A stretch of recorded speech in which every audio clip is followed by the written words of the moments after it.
widow's heart to sing. I put on righteousness and it clothe me as a robe and diadem. Stay strong like Joe with my Elohim. Please y'all redeem your holy seed. And those that's vain in the heart who don't think they gon' make it across, please help them see.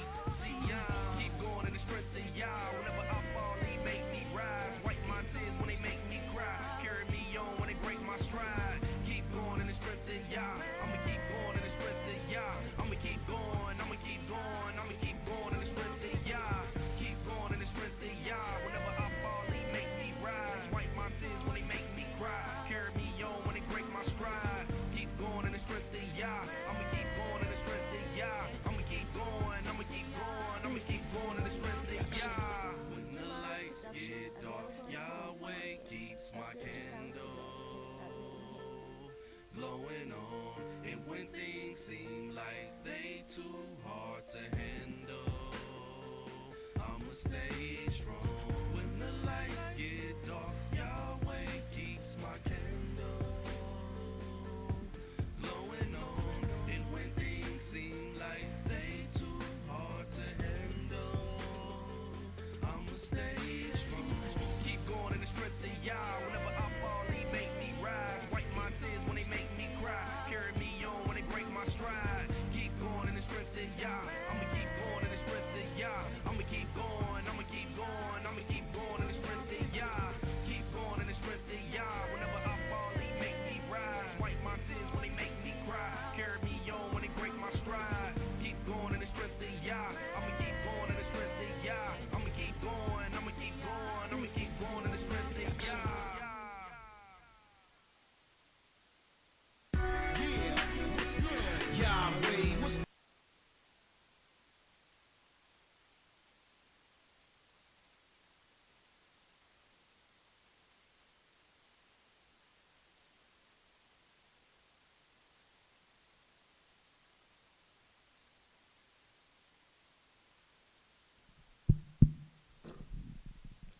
Shalom, shalom, shalom.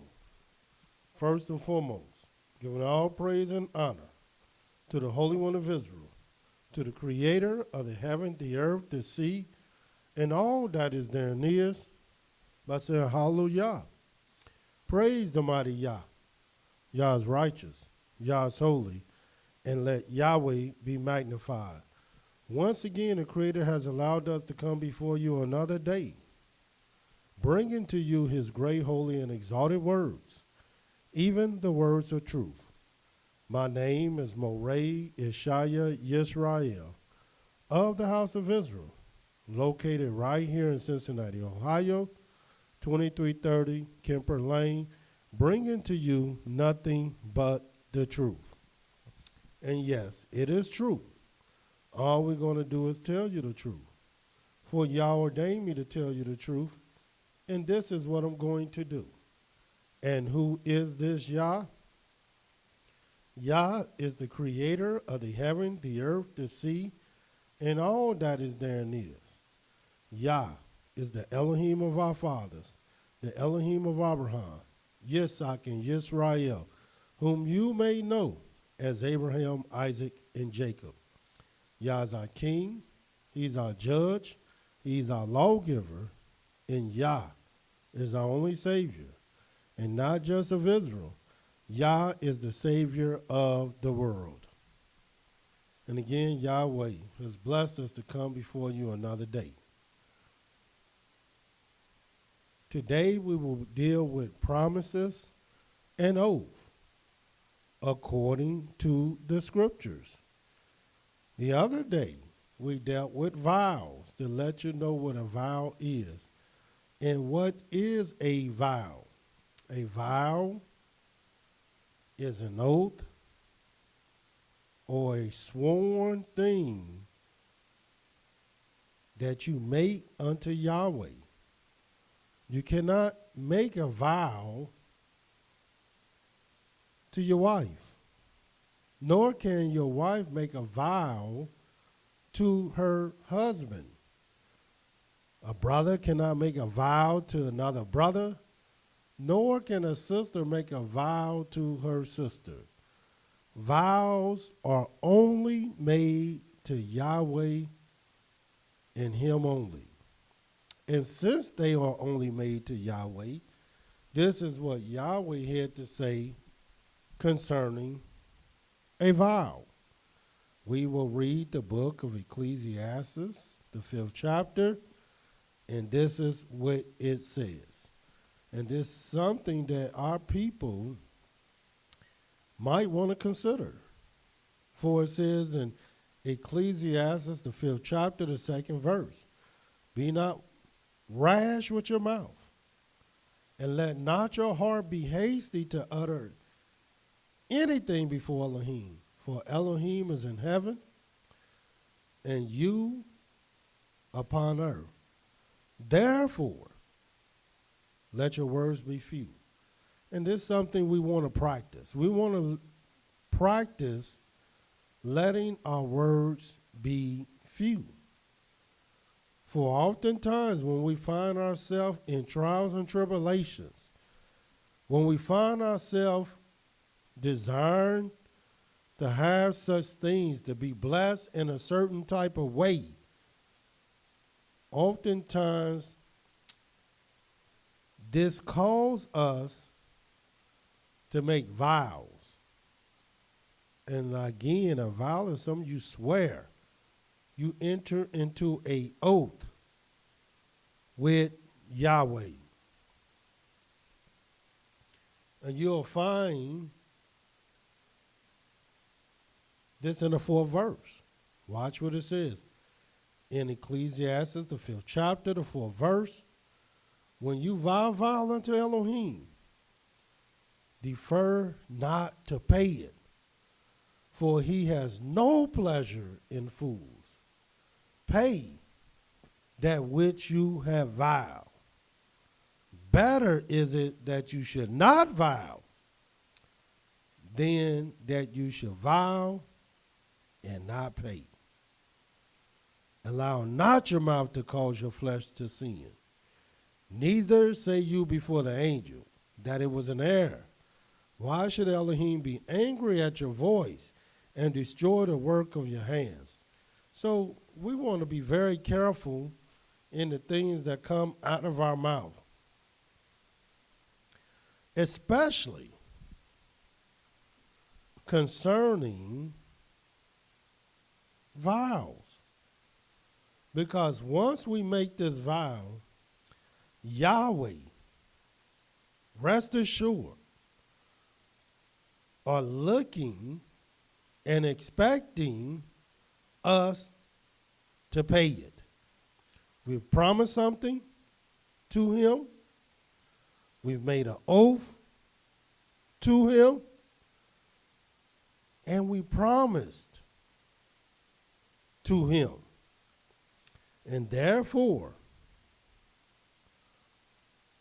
he's expecting for you or anyone that made that vow to pay it. So you might ask yourself, what if I don't make a vow?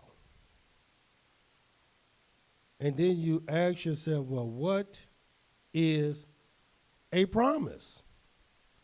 And that's a very, very good question. What is a promise? And we're going to deal with a promise. But I want you to see something.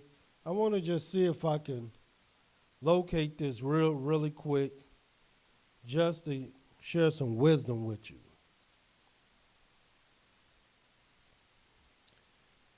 And this wisdom has a lot to do with words, and it has a lot to do with your mouth. And that's in the book of Ecclesiastes. And let me see if I can find it real quick.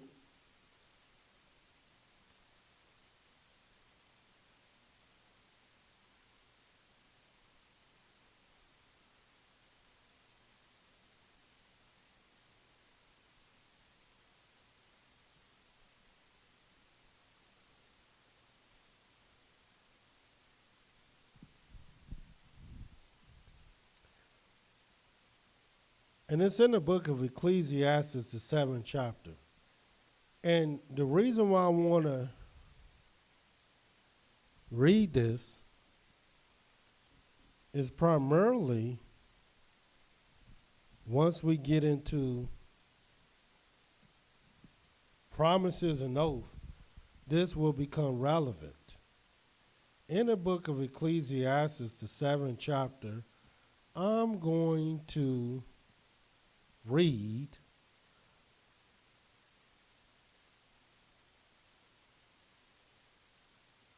I'm going to start reading the 20th verse. Now watch what it says. Pay close attention. Ecclesiastes 7:20. For there is not a just man upon earth. And this word just means righteous man upon earth. That does good. Because if you're just, you're going to do good. And sins not. In other words, even though you might be righteous, even though you might be good, it don't mean you're not going to sin. So don't have the haughty attitude, the arrogant attitude, thinking or believing that because you're righteous, because you're good, that you won't sin. Everybody sin. So therefore, watch the 21st verse. Also, in addition to that, because once you have the mind that you're righteous and you're good, don't start thinking you can't sin. And while you at it, while you're thinking that way, it says also take no heed to all words that are spoken, lest you hear your servant curse you. In other words, only a fool want to hear everything said about them. Only a fool want to know everything that people have to say. Why would you want that? That's not wisdom at all. The scripture says, take no heed to all words spoken. Least you hear your servant curse you. In other words, since you want to hear everything, let me share with you, let you hear everything that spoke. And then you start hearing things that you didn't even want to hear. But you wanted to hear it? Now you hear it. Now you hear what everybody got to say about you. And that's something you don't want to get caught up in. Watch what it says. For oftentimes, also, your own heart knows that you yourself likewise have cursed others.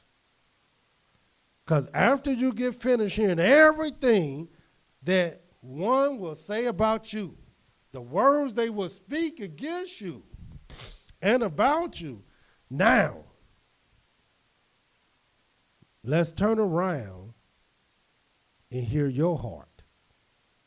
The very words that you done said about others.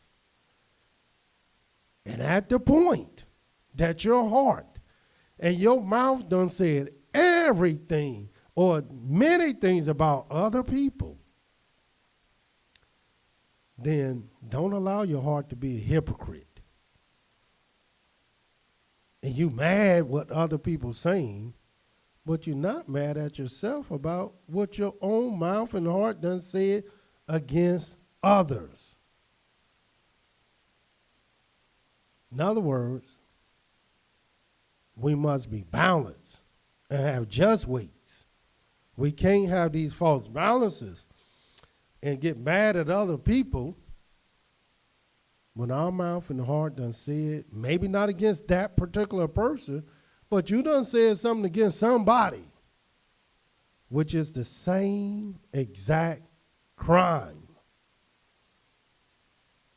So we have to come down off this mighty mountain we have made for ourselves.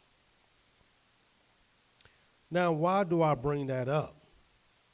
Don't take heed to all words spoken. You can't. You should not. But make no mistake about it. Words are very important. So important. Watch this in a book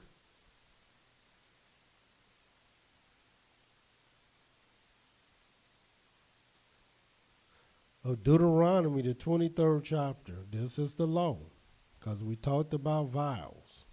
But now we're dealing with promise, and then we're going to deal with an oath. But here you might see all three. In the book of Deuteronomy 23. And watch what this says.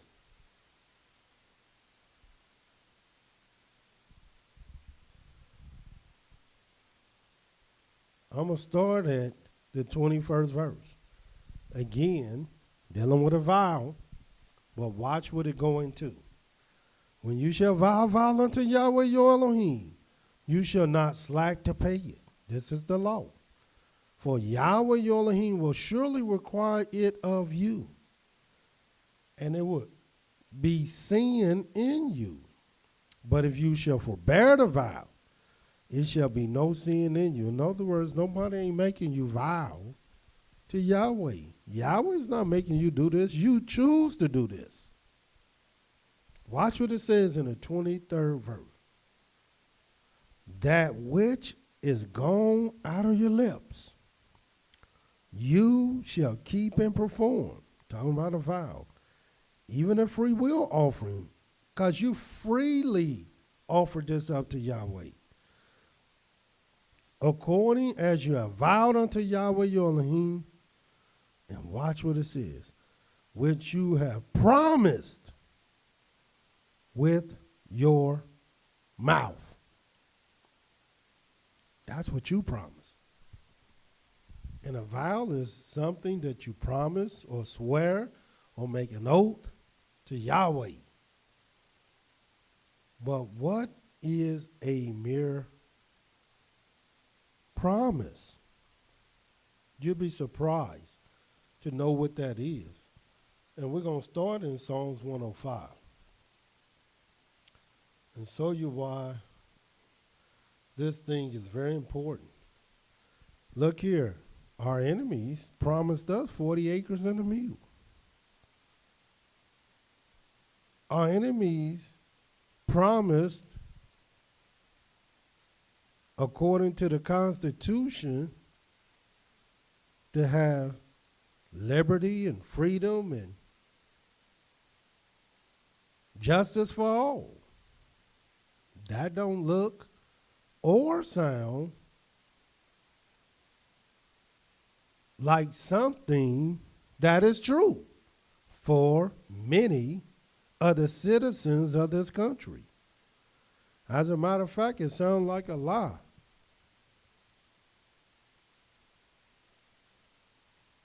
Ask the so-called American Indian the many treaties that he have signed. And what is a treaty? A treaty is between two countries. So if they sign treaties with the Native American, well, if they native to this country, then what country are the other people? That don't even sound right. In other words, the Indian is the native one. So what country is all the other inhabitants from? And you'll find they're not from here at all. They're not the original man, the native man. But they're signing treaties as if they are their own country, and they're not. They just took this land and called themselves something that bears the name of other people. And none of these treaties that they have signed have even come to pass. They done broke every treaty that they've signed, every one of them. Watch this in the book of Psalms 105. Just want you to see what a promise is.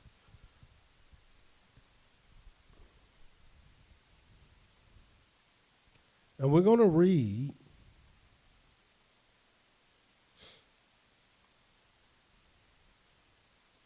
the 40th verse. Watch this. The people asked and brought quails and satisfied them with the bread of heaven. He opened the rock and the waters gushed out. They ran into the dry places like a river. And watch the 42nd verse. For he remembered his holy promise. Abraham, his servant. And he brought forth his people with joy, his chosen with gladness. He gave them the lands of the heathen, they inherited the labor of the people, that they might observe his statutes, keep his laws. Praise ye Yah. In other words, Yahweh remembered his holy promise that he made with Abraham. Well, little do people know the word promise comes from the Hebrew word dabar, which means word. In other words, you don't have to go around telling people, I promise I'll do it. I promise I'll give it to you. I promise I'll give you back. The word promise in of itself mean your word.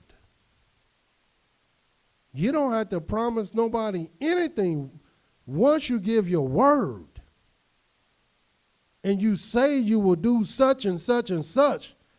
That in of itself is a promise because you gave your word. This is why many of our words don't mean nothing, because we've given our word and our word is not worth 2 cents.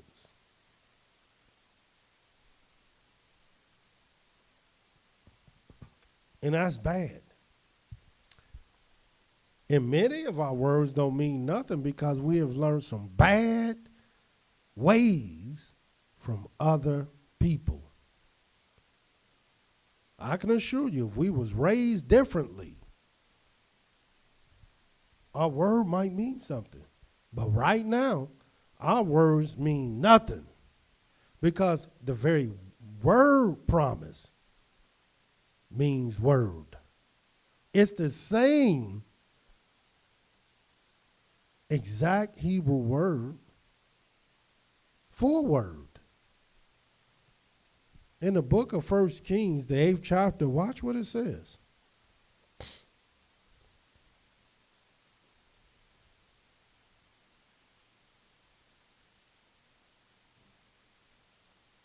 A vow is a promise and an oath.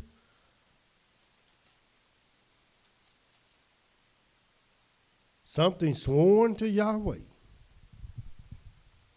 But a promise is merely and simply your word. In the book of 1 Kings, the 8th chapter, watch what it says. The 56th verse. Blessed be Yahweh that has given rest to his people, Israel, according to all that he promised. There has not failed one word of all his good promise, which he promised by the hand of Moshe, his servant. Because all Yahweh had to do is speak. And once Yahweh give his word, Yahweh is also given his promise. And there's no two definitions for any word when it comes to Yahweh. Yahweh's word is his promise, and his promise is his word. So likewise, our word must be our promise, because our promise is our word. And I know many of us, our word is nothing. But now you know your word is your promise. Therefore now you can go forth with the knowledge to keep your word. Or you can do what we read in the beginning. And that is, let your words be few. For a fool is known by the multitude of words. So let your words be few. And if you can't let your words be few, as many do not, you can still show wisdom by taking heed, taking not heed to every word spoken. Don't just get caught up in people's words, because you're going to show yourself to be a hypocrite, as many people do.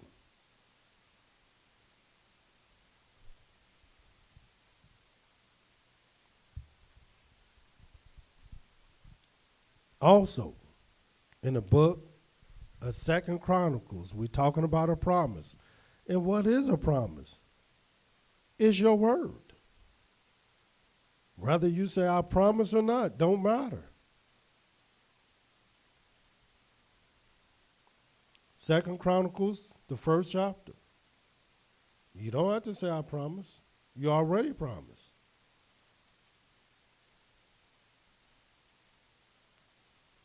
Well, I didn't promise. Yes, you did. Did you get your word? Yeah, I gave my word. Did you mean your word? Yeah, I meant my word. Then you promised. But you know, stuff comes up and happens, yes. And when that happens, you break your word. That's all. I'm not trying to get caught up in your word, but you broke your word. 2 Chronicles, the 1st chapter. And watch what it says. And let me tell y'all, Yahweh don't break his word, nor his promises, because his promise is his word. In the book of 2 Chronicles, the 1st chapter, the 9th verse, now, O Yahweh, Elohim, let your promise to David, my father, be established. For you have made me king over a people like the dust of the earth in multitude. Give me now wisdom and knowledge, that I may go out and come in before this people. For who can judge this your people that is so great? And of course, our people don't think our people are great at all. They don't think our people are great in nothing. Only a wise man knows how great our people are. And they know this because Yahweh chose them. Yahweh is the one that made them great. And because they have statutes and judgments so righteous as this law, the only thing that comes from these great statutes, these great laws, these great covenants is greatness. Therefore, it takes a wise and knowledgeable person to judge such a great people. Also, dealing with promise in the book of Nehemiah. We dealt with vows. Now we're dealing with promises.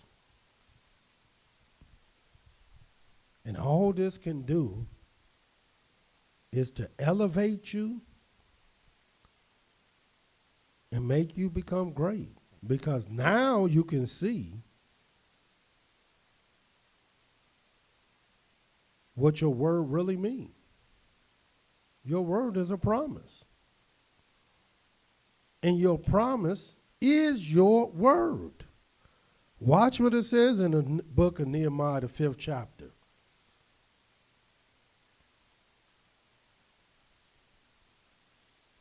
And I'm going to read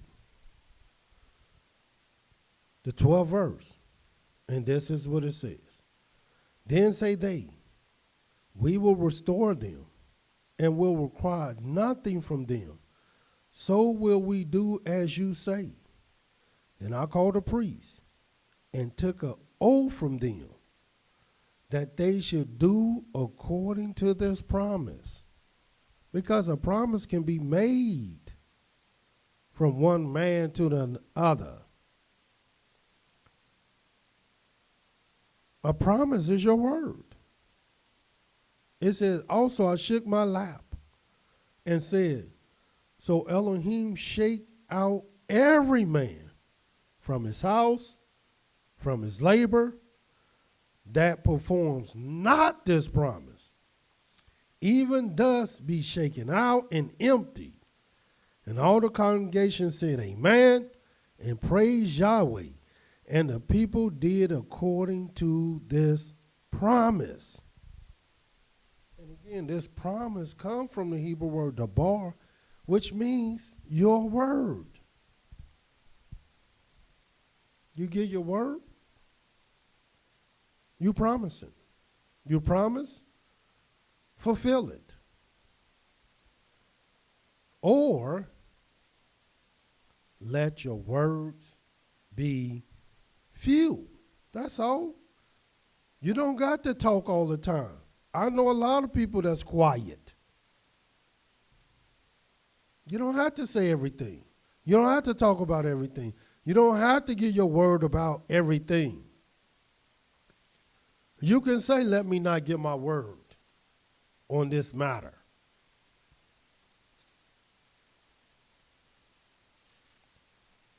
Deuteronomy, 1st chapter. Watch what it says.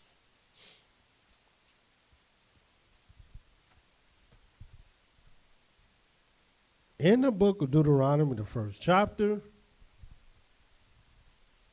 the 10th verse, well, I start at the 9th verse. And I spoke to you at that time, saying, I am not able to bear you myself alone. Yahweh your Elohim has multiplied you, and behold, you are this day as the stars of heaven for multitude. I mean, we greatly increased in the wilderness. We were like the sand of the sea and the stars of heaven. 12th verse. How can I myself alone bear your trouble, your burden, and your strife. Take you wise men and understanding, known among your tribes, and I will make them rulers over you. And this is what they began to do.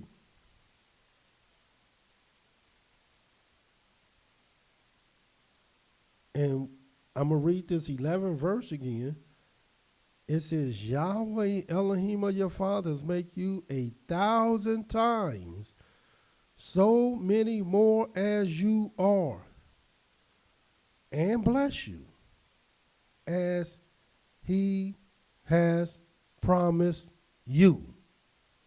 And oftentimes, we don't see the promises of Yahweh because oftentimes we're not paying no attention. Many of the promises of Yahweh are in 3D right now, happening every day. But yet, our people seem not to be very familiar with his promise. And his promise is his word.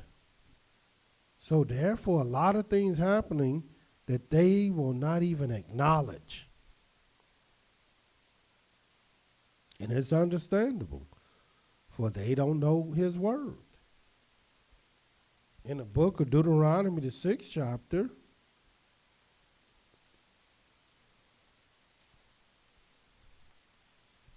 and watch what it says.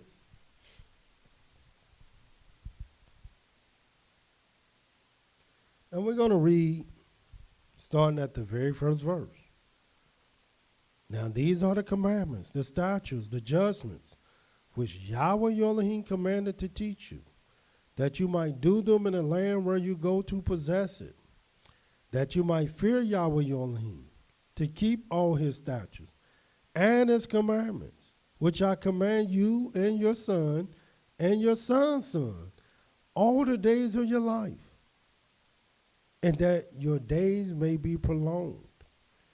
Hear therefore, O Israel, and observe to do it, that it may be well with you, and that you may increase mightily, as Yahweh your Elohim of your fathers have promised you, in the land that flows with milk and honey. And you can't get caught up in the English, nor can you really get caught up in the Hebrew. But make no mistake about it. You can put word here or promise here, and they mean the same thing. Because Yahweh's word is his promise. And Yahweh's promise is his word. So what do you think your word is? And what do you think your promise is? Going back to the book of 1 Kings. The 8th chapter. Because there's another verse in 1 Kings that I neglected to read, and I want to read this too, so you can see this. 1 Kings, the 8th chapter.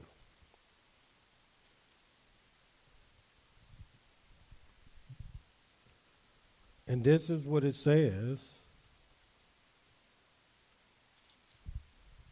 We're going to start at the 18th verse. Well, let's start at 17. 1 Kings 8 and 17. And it was in the heart of David my father to build a house for the name of Yahweh Elohim of Israel. And you got to ask yourself, what's in your heart? In your heart, do you want freedom? In your heart, do you want liberty? In your heart, do you want things to come to an end? Or is your heart deceived to believe that this year is no different from the next? The one that we just came out of and the one that we're going into. Watch what it says. And Yahweh said to David my father, whereas it was in your heart to build a house unto my name, you did well that it was in your heart. Nevertheless, you shall not build a house, but your son that shall come forth out of your loins, he shall build a house unto my name. And watch what it says in the 20th verse. And Yahweh has performed his word that he spoke.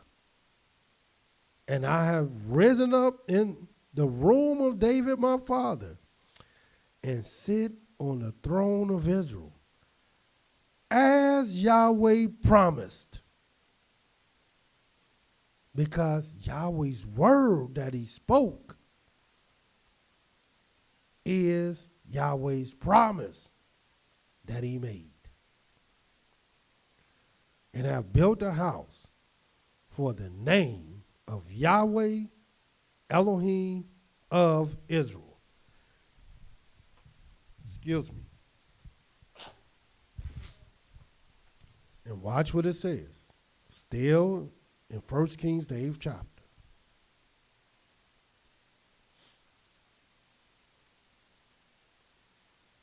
24th verse.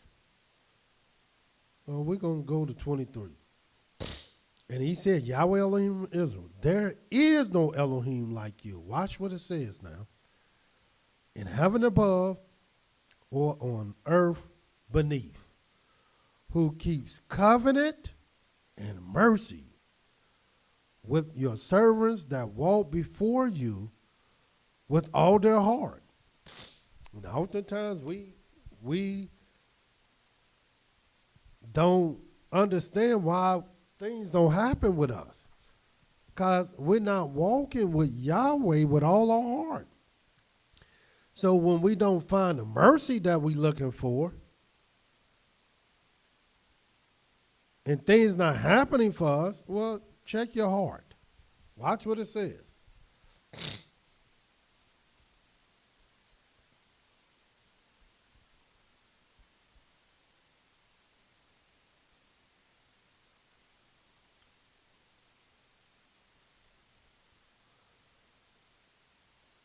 Let me get my verse back.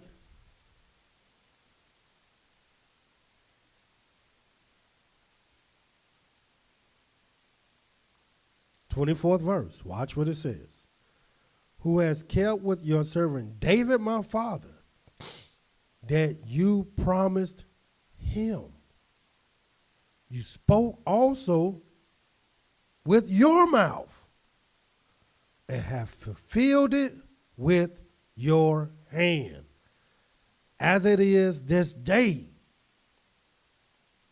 He promised it, and he spoke it with his mouth. Watch what it says. Therefore now, Yahweh Elohim of Israel, keep with your servant David my father that you promised him, saying, there shall not fail you a man in my sight to sit on the throne of Israel, so that your children take heed to their way, and that they walk before me as you have walked before me. So you see how Yahweh see a promise is not like how we were taught a promise is. A promise is your word. Your word is a promise. But what about an oath? Is there something a little bit more greater than your word? It's good that I have your word. And you should do the things that you have spoken, because that's your word. And your word is your promise. But then there's a next level, and it's called an oath. And what is an oath? Well, let me show you what an oath is so you can understand the difference between that vow There's promise and a oath. If you go to the book of Genesis 24,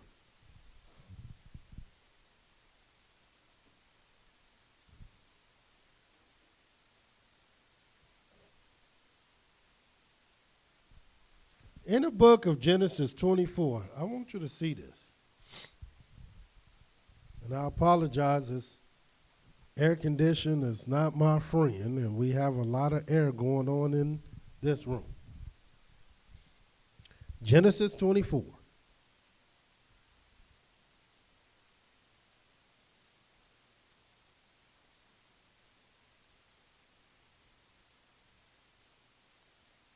So you can understand this great story of Abraham.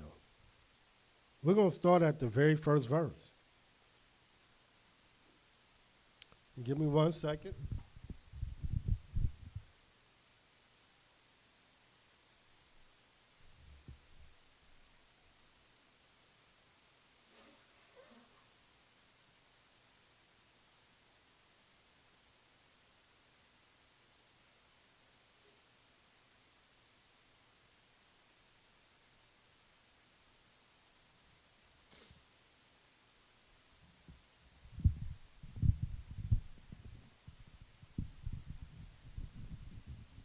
Genesis 24 and 1. Again, I apologize. And Abraham was old and well stricken in age, and Yahweh had blessed Abraham in all things. And Abraham said to his oldest servant of his house that ruled over all that he had. Watch what Abraham would do. I want you to see this. Put, I pray you, your hand under my thigh, and I will make you swear by Yahweh, the Elohim of heaven, the Elohim of the earth, that you shall not take a wife unto my son of the daughters of the Canaanites among whom I dwell, but you shall go to my country and to my kindred and take a wife unto my son Isaac. And the servant said to him, perhaps the woman will not be willing to follow me unto this land. Must I need to bring your son again to the land from where you come from? And Abraham said to him, beware, that you bring not my son there again.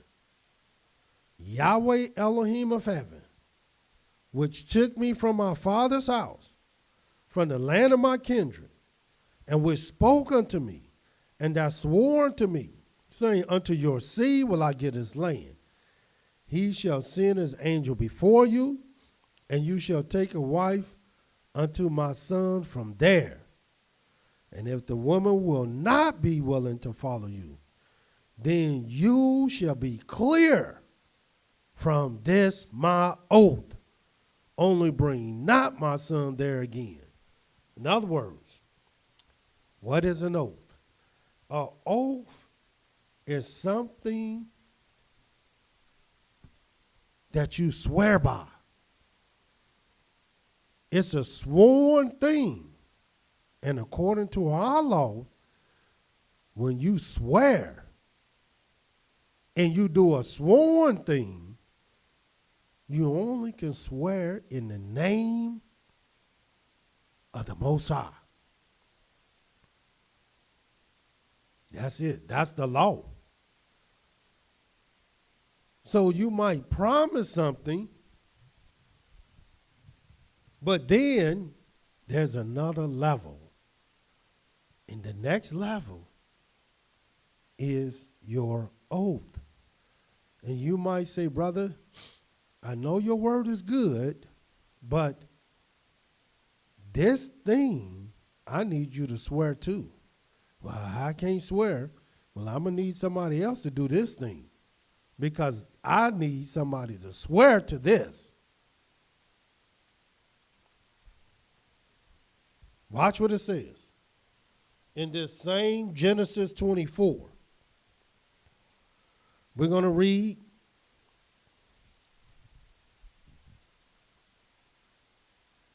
the 40th verse. And he said to me, Yahweh, before whom I walk, will send his angel with you, and prosper your way. And you shall take a wife for my son of my kindred and of my father's house. Then, in other words, he's explaining this thing. Then shall you be clear from this my oath when you come to my kindred. And if they give not you one, you shall be clear from my oath.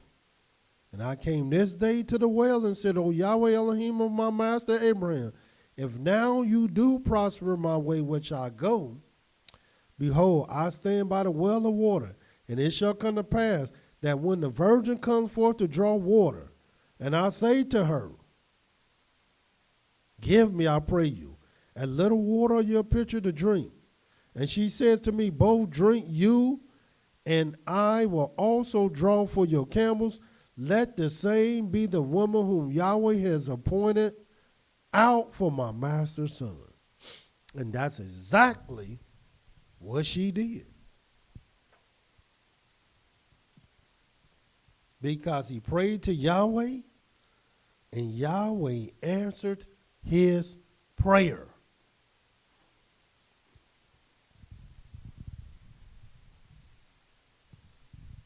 That's how powerful the word of Yahweh is. But if we become men of our words, the words that we speak, imagine how powerful our words can be. Genesis 26. Watch what it says. The first verse. And there was a famine in the land besides the first famine that was in the days of Abraham. And Isaac went to Abimelech, king of Philistine, unto Gerar. And Yahweh appeared unto him and said, go not down into Egypt. Dwell in the land which I shall tell you of. Dwell in this land, and I will be with you, and will bless you. For unto you and unto your seed I will give all these countries, and I will perform the oath which I swore to Abraham your father. Because Yahweh didn't just promise to Abraham, Yahweh sworn by himself and made an oath unto Yahweh.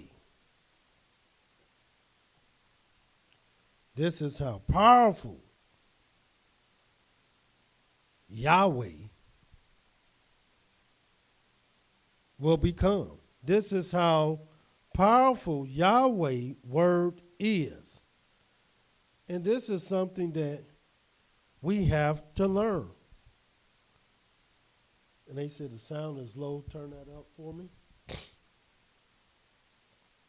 Also, watch this.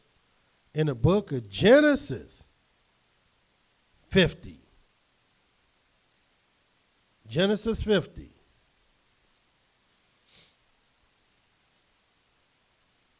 And I'm going to read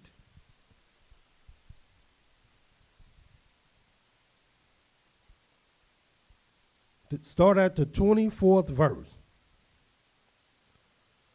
And Joseph said to his brothers, I died. Genesis 50 and 24. And Joseph said to his brothers, I died. And Elohim will surely visit you and bring you out of this land to the land which he swore to Abraham, to Isaac, to Jacob. So Yahweh didn't just promise this thing. Yahweh swore to this thing. And the only thing you can swear to is Yahweh. So when Yahweh swear, he swear to himself and nothing else. Watch what it says.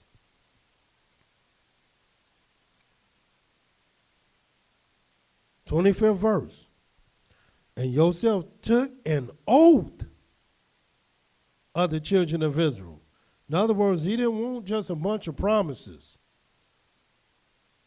Saying, Elohim will surely visit you, and you shall carry up my bones from here. So Yosef died, being 110 years old, and they embalmed him, and he was put in a coffin in Egypt. And sure enough, when it came time, and it did become time, you will read in the book of Exodus, the 13th chapter. Watch what it says.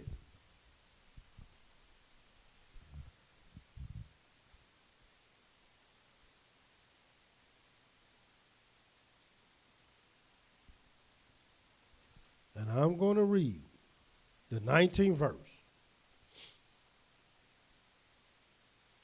And Moshe took the bones of Yosef with him. And why? And Moses wasn't even born during the time of Yosef. But this is how oaths are kept.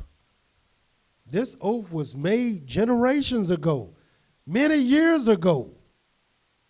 In other words, Yosef was in Egypt at the beginning. And when they came out, 430 years later, Moses will keep this oath. So you know this oath was passed down from generation to generation. And Moshe took the bones of Yosef with him, for he has straitly sworn the children of Israel, saying, Elohim will surely visit you, and you shall carry up my bones away from here with you. Because Yosef didn't want to be in Egypt anyway, even though he was blessed in Egypt. Therefore, he said, look, when I take these bones, when you leave, you take me with you. I don't want to be in bondage no more, even though he didn't have the bondage that all the other Israelites had. And of course, they took the bones of Yosef out with them. And we had a law. Watch this law in the book of Exodus 22.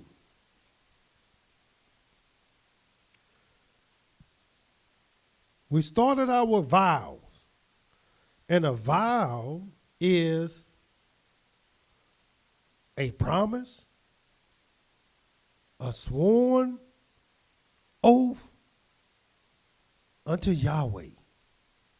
It's between you and him.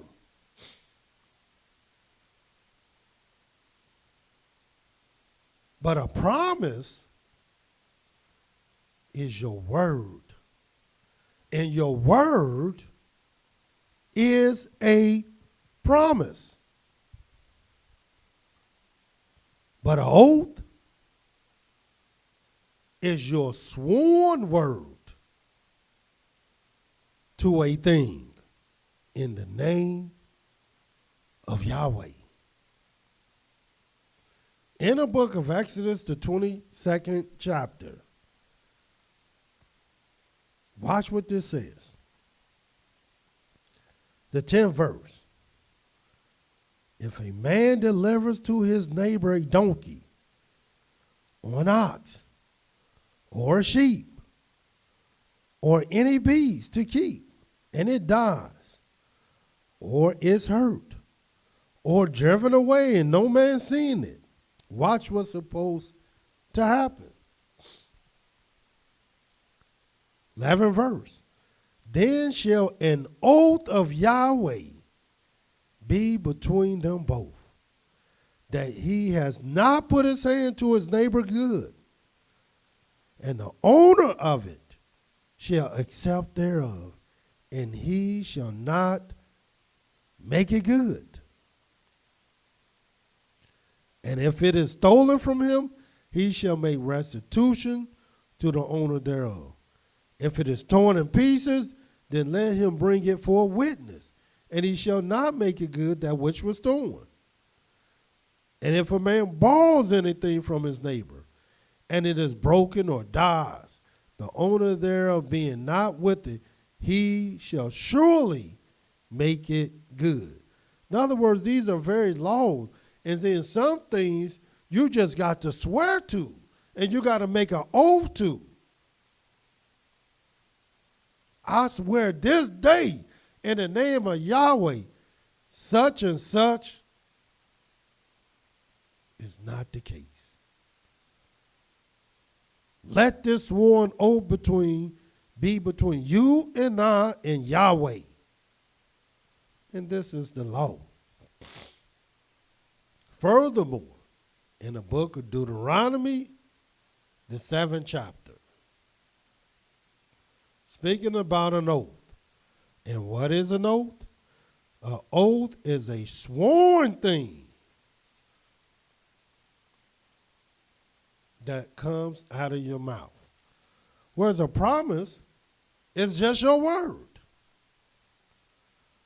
In the book of Deuteronomy, the 7th chapter,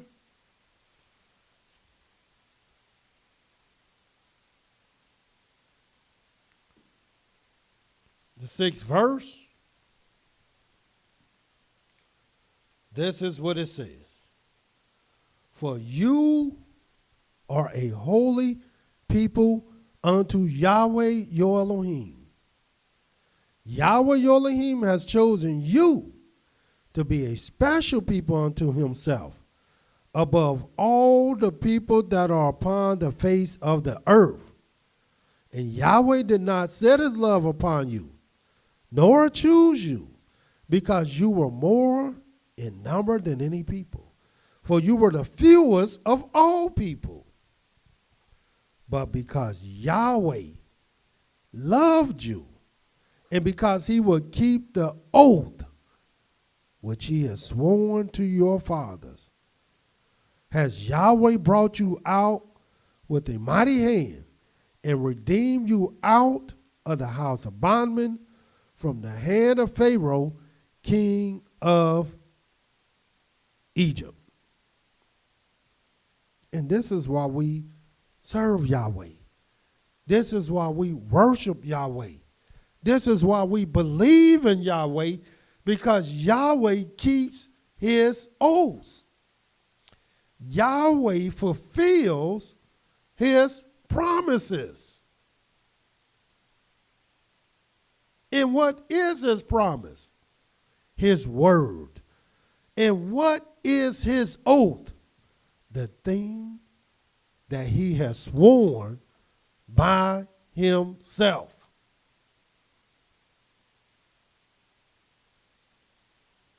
And another law that I want you to read to help you understand this great oath, this sworn thing, in the book of Numbers, the 5th chapter.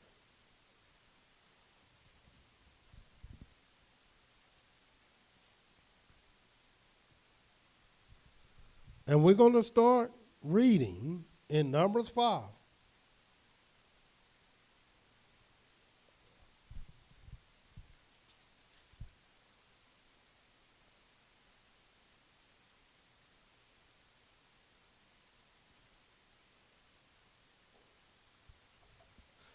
Let's start reading.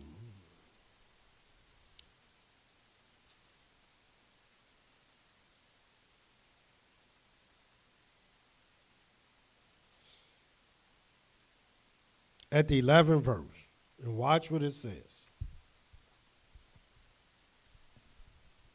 And Yahweh spoke to Moshe, saying, speak to the children of Israel and say to them, if any man's wife goes aside and commits a trespass against him, and a man lies with her carnally, and it is hidden from the eyes of her husband, and is kept secret, and she is defiled, and there is no witness against her, nor she is caught in the matter.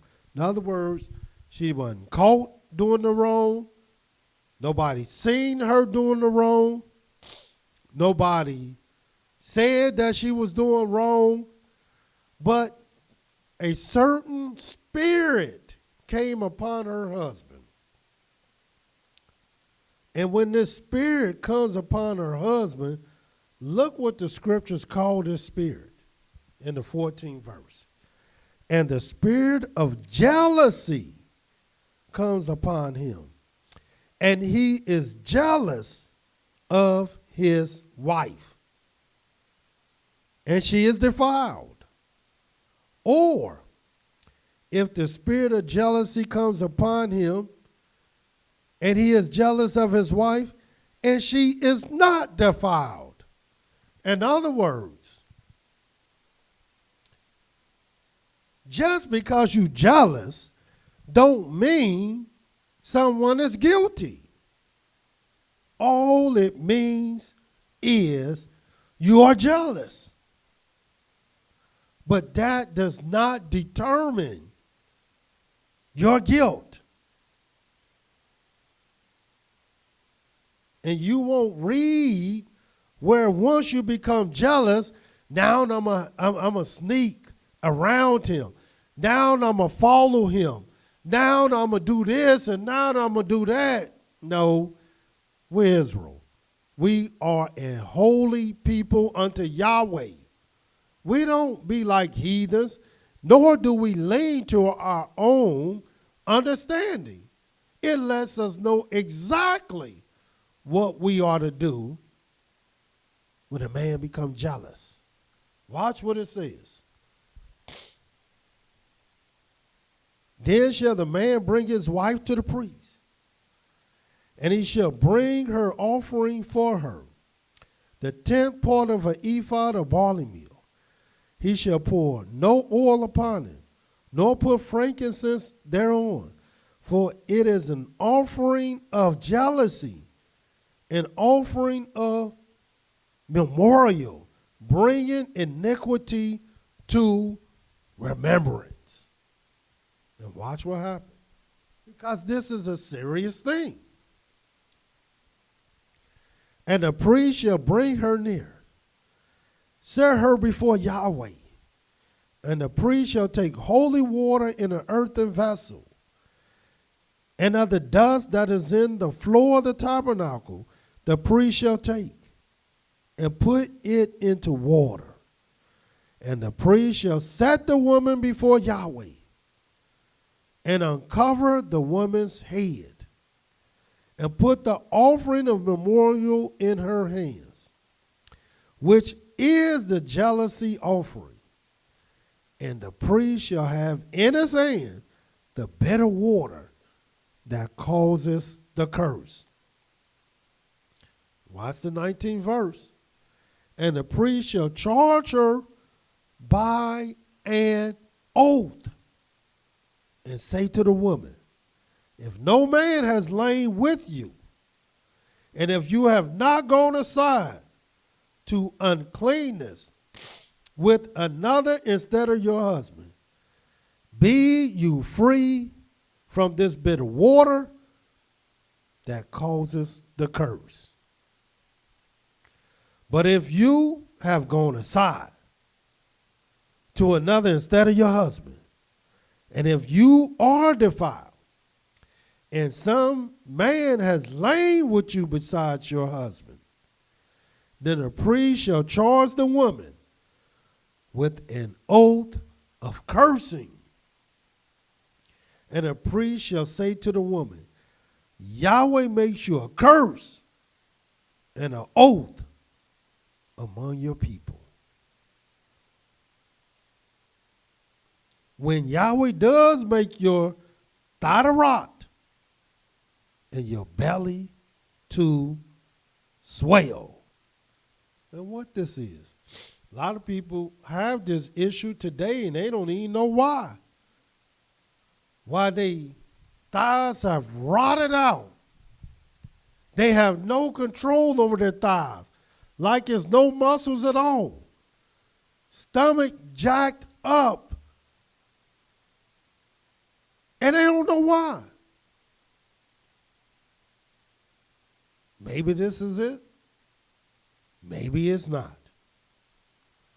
But watch what it says. And this water that causes the curse shall go into your bowels to make your belly to swell and your thigh to rot. And the woman shall say, Amen, amen. And the priest shall write these curses in a book, and he shall blot them out with the bitter water. And he shall cause the woman to drink the bitter water that causes the curse. And the water that causes the curse shall enter into her and become bitter. Then the priest shall take the jealousy offering out of the woman's hand, wave the offering before Yahweh, and offer it upon the altar. And the priest shall take a handful of the offering, even the memorial thereof, burn it upon the altar. Afterwards shall cause the woman to drink the water. And when he has made her drink the water, then it shall come to pass that if she is defiled and has done trespass against her husband, that the water that causes the curse shall enter into her and become bitter. Her belly shall swell, her thigh shall rot, and the woman shall be a curse among her people. But there's good news, women. And if the woman is not defiled, but is clean, then she shall be free and shall conceive seed. In other words, if she's not defiled, the curse don't become on the husband because he was jealous. No. In other words, she's clear from this curse, and Yahweh will bless her with more seed. This is what this water will do. This is the law of jealousy, when a wife goes aside to another instead of her husband and is defiled, or when the spirit of jealousy comes upon him and he is jealous over his wife, and shall set the woman before Yahweh, and the priest shall execute upon her all this law. Then shall the man be guiltless from iniquity, and this woman shall bear her iniquity. This is an oath. And you might ask yourself, what if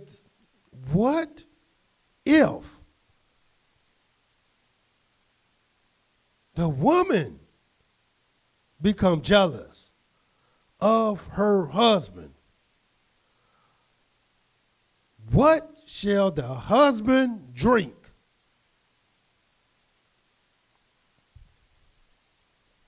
Well, let me tell you.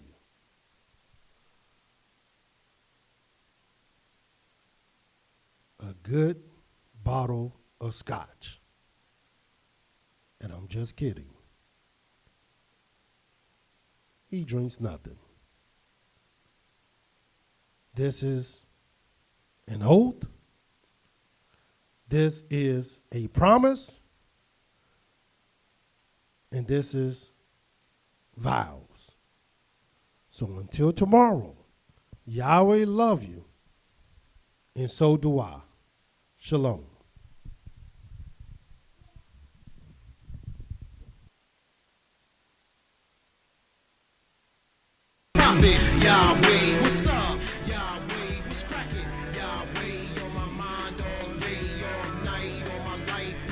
praising Yahweh. Come on, yeah, what's good? Yahweh, what's poppin'? Yahweh, what's up?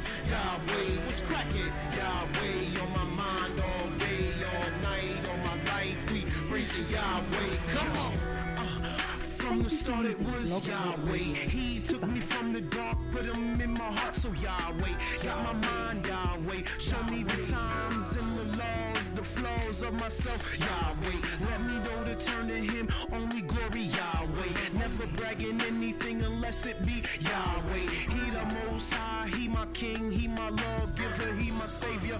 And I'm only praising Yahweh. Told me that my name was IshiYAH, that's man of Yahweh.